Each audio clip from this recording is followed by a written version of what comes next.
You've got your part set up. Okay, let's go back over here. Let's turn the world coordinate system. So we got a world coordinate system, and we have a work 0 up here, which appears to be at the corner of the stock. Okay, yes. So we got our work 0, we got our stock, everything looks good. Okay, so you run this on the machine, and then you get an error on your controller. It says machine limits exceeded in X or Y. In this case, it's X. Okay, so then you're scratching your head and you're, okay, so where do I figure out how do I move my part to make sure it's inside that my machine limits?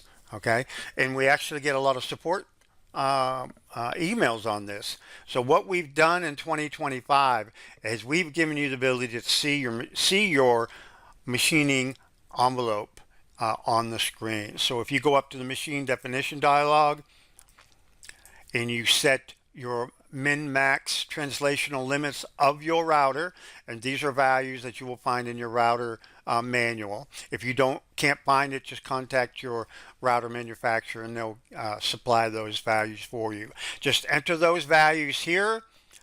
Check this box. This is new. Display translational limits, and you'll see that the limits display on the screen similar to a stock model. But let's look at what's going on here.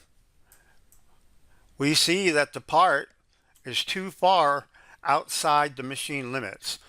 So every toolpath on this part that exceeds past this translational limits in our plugin will flag as an error and alert you when you simulate that toolpath. If any part of a toolpath simulates and goes outside of this limit, then it will flag you and let you know before you get to the router and before your controller throws the error and you've got a part half machined and you're wondering what's going on.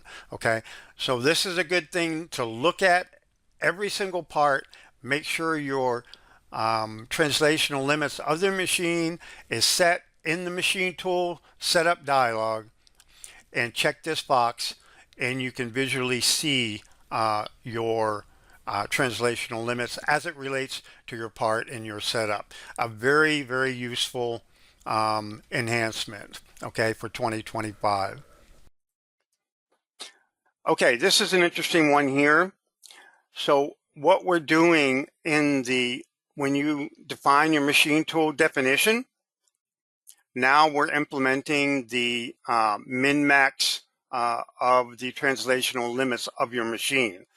So now you can enter these. Previously, it didn't allow these, or it didn't display the limits. Let's put it that way. And in 2025, we're displaying them. So if you enter your limits, check this box to display the translational limits, and it'll display that volume on the part itself.